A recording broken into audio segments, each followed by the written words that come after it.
Dans ce cours de français, nous allons voir les pronoms relatifs simples. Les pronoms relatifs, on va les utiliser pour relier deux phrases. J'ai deux phrases et je veux en faire une seule. Et là, je vais utiliser un pronom relatif. Et la place du pronom relatif dans la phrase, on va mettre le pronom relatif après le mot que l'on ne veut pas répéter. Et dernière chose, les phrases qui ont un pronom relatif ont deux verbes. Au minimum, on va trouver deux verbes dans la phrase. Regardez, je vous donne un exemple. Le latin est une langue. J'ai beaucoup aimé cette langue. Vous voyez qu'ici, j'ai deux phrases et dans chaque phrase, j'utilise langue. Pour éviter la répétition, je vais relier les deux phrases, je vais faire une seule phrase et je vais utiliser un pronom relatif. Je vais dire « Le latin est une langue que j'ai beaucoup aimée ». Donc on a vu l'utilisation du pronom relatif. Pour quelle raison on va utiliser un pronom relatif? Maintenant, nous allons voir le choix, parce qu'on a plusieurs pronoms relatifs. Lequel choisir?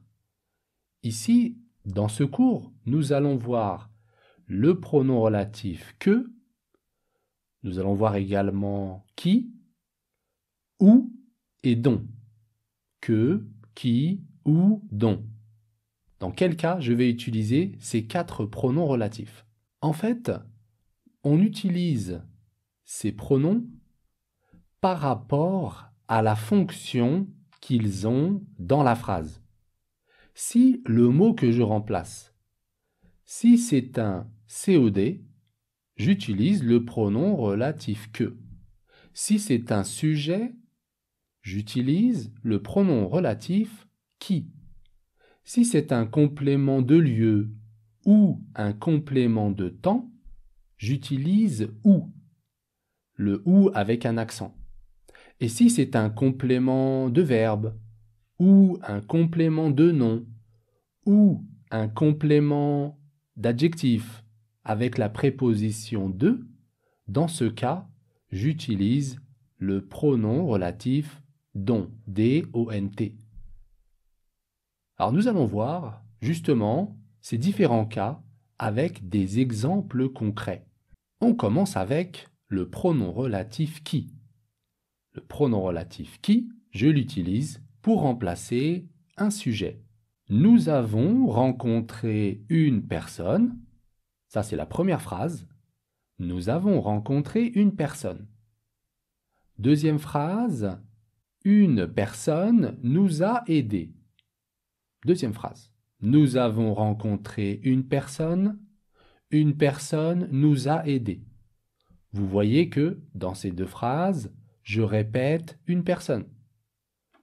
Je vais faire une seule phrase en utilisant le pronom relatif qui. Et pourquoi qui? Parce que je remplace le sujet, une personne.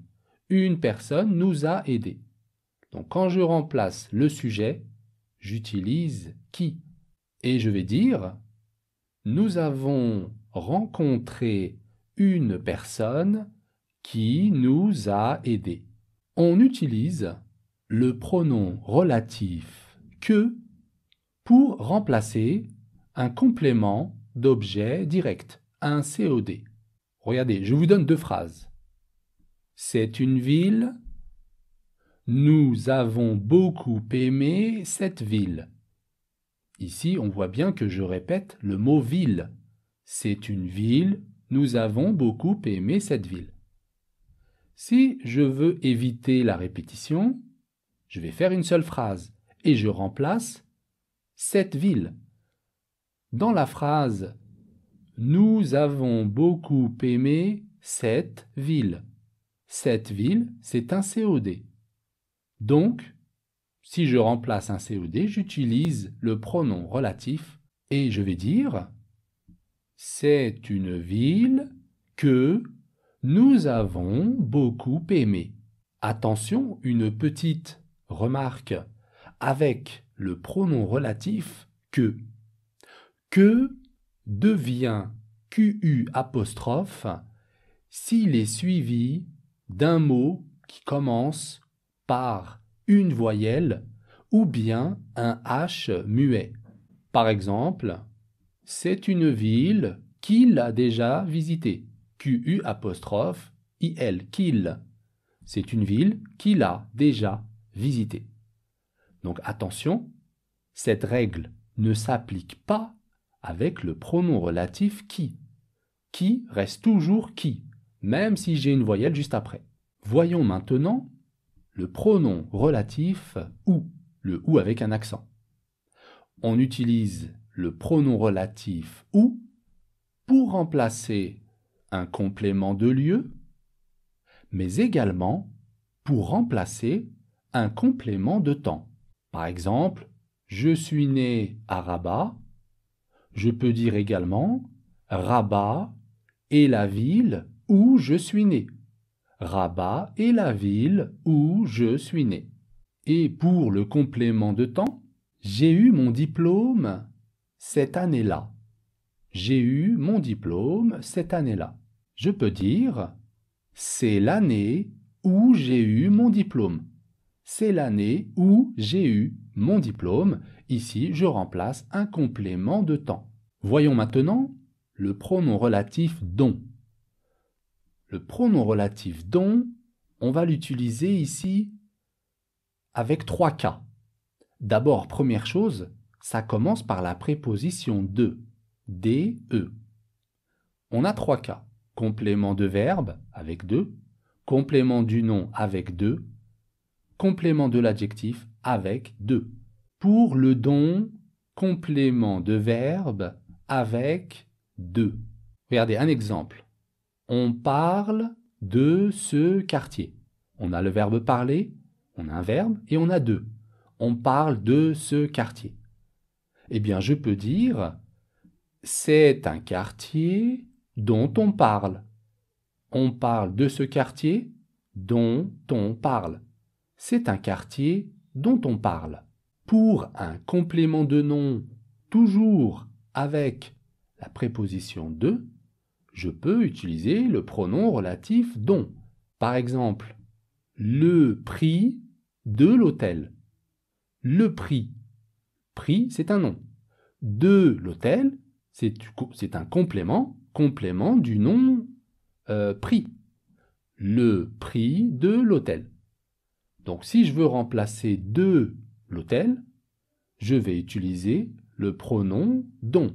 Nous avons logé dans un hôtel dont le prix était raisonnable.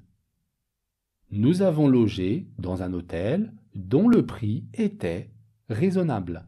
Et pour le complément de l'adjectif qui commence par de, j'utilise également un pronom relatif, le pronom relatif dont.